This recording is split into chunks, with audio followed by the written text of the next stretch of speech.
The dark and twisted world of nursery rhymes, a humorous dive into childhood's creepiest tunes. Nursery rhymes are the soundtrack of childhood. They're sweet, catchy, and often accompanied by adorable hand gestures.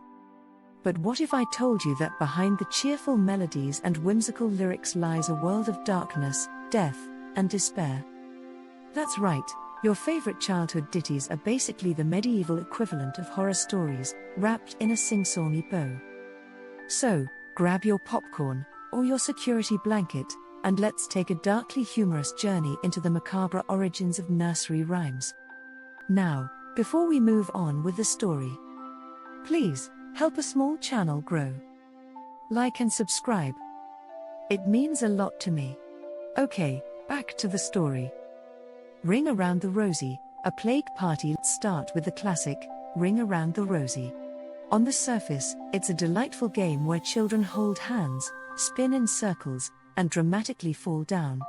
But peel back the layers, and you'll find a grim tale of the Black Plague. Ring Around the Rosie refers to the red, rash-like rings that were a symptom of the disease. Pocket full of posies alludes to the herbs people carried to ward off the stench of death, and maybe the plague itself.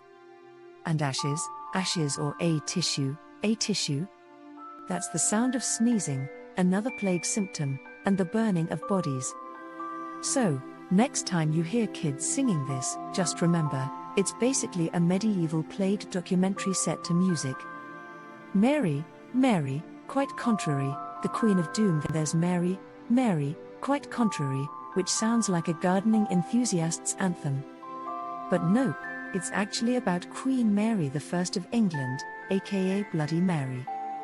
Her garden is a metaphor for her reign, which was anything but rosy. The silver bells and cockleshells are thought to be torture devices, and the pretty maids all in a row might refer to the guillotine or graveyards.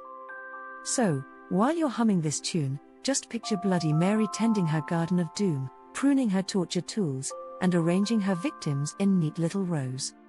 Charming, right? Rockabye Baby, the original horror story. Rockabye Baby is the lullaby equivalent of a horror movie. A baby in a treetop? Sure, that's safe. But then the wind blows, the cradle falls, and, spoiler alert, the baby plummets to its doom. Some theories suggest this rhyme is about the fragility of life or political instability during the 17th century. Others think it's a metaphor for the glorious revolution of 1688.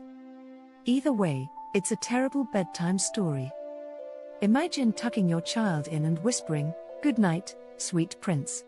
May you not fall from a tree and meet a gruesome end. Sleep tight." Jack and Jill, a tale of decapitation. Jack and Jill is another gem. Two kids go up a hill to fetch a pail of water, and, oops, Jack falls down and breaks his crown. Jill comes tumbling after. Sounds like a cautionary tale about hydration, but some historians believe it's about King Louis XVI and Marie Antoinette during the French Revolution. Jack, Louis, lost his crown, literally, his head, and Jill, Marie, followed suit. So, what seems like a simple story about clumsy kids is actually a decapitation double feature. Who's thirsty now? Three Blind Mice, a burning sensation. Three Blind Mice is a cheerful little tune about, well, three blind mice who get their tails chopped off by a farmer's wife. But the real story is even darker. It's believed to reference three Protestant bishops who were burned at the stake during Queen Mary I's reign. The farmer's wife is thought to be Bloody Mary herself, making this rhyme a fiery tale of religious persecution. So, the next time you sing this, remember, it's not just about rodents, it's about roasted bishops. Yum! Humpty Dumpty, the original Exodant. Humpty Dumpty is the poster child for bad decisions. He sits on a wall, takes a great fall, and, despite the efforts of all the king's horses and all the king's men, can't be put back together again. Some believe this rhyme is about King Richard III, who was defeated at the Battle of Bosworthfield in 1485. His great fall was his death, and the horses and men symbolize his army's failure to save him.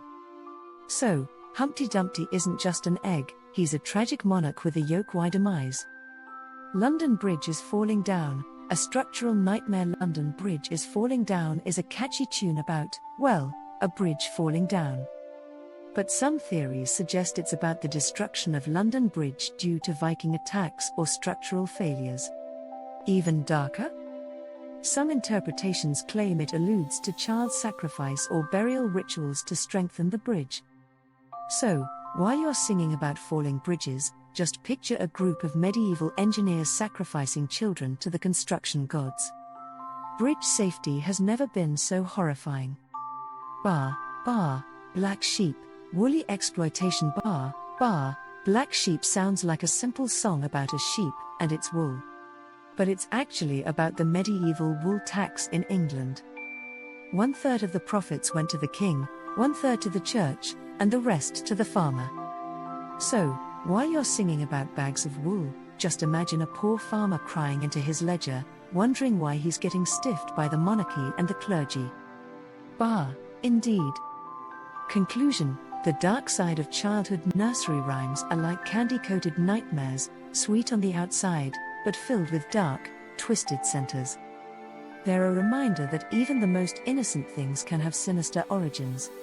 So, the next time you hear a child singing Ring Around the Rosie or Humpty Dumpty, take a moment to appreciate the macabre history behind the melody. And maybe keep an eye on that cradle in the treetop, just in case.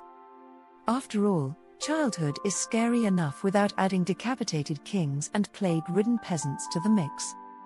Sweet dreams. Thank you for watching my video. Please like and subscribe.